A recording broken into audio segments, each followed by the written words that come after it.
Hi, my name is David Reitz. I'm in charge of partnerships and business development for Matelex US. If you are a owner of a refrigerant system or you manage one, this video explains the AIM Act and the impacts for 2024. It's a two-part video. If you already know about the AIM Act, you can go to the second part and click on the video and you can learn about the impacts for 2024. So in brief, the AIM Act is the American Innovation in Manufacturing Act. It was an act of Congress in December 2020, and it broadly gave refrigerant management powers to the EPA, the Environmental Protection Agency. So what are these new powers? They are to regulate HFCs, which are used in refrigerant systems.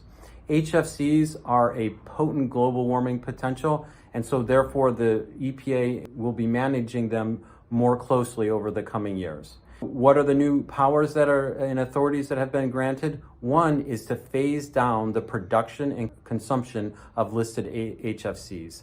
Second is to collect data and do allowance trading on HFC gases. Third is to put in sector-specific technology transitions to help sectors in commercial installations, in HVAC installations, to be able to convert into new gases.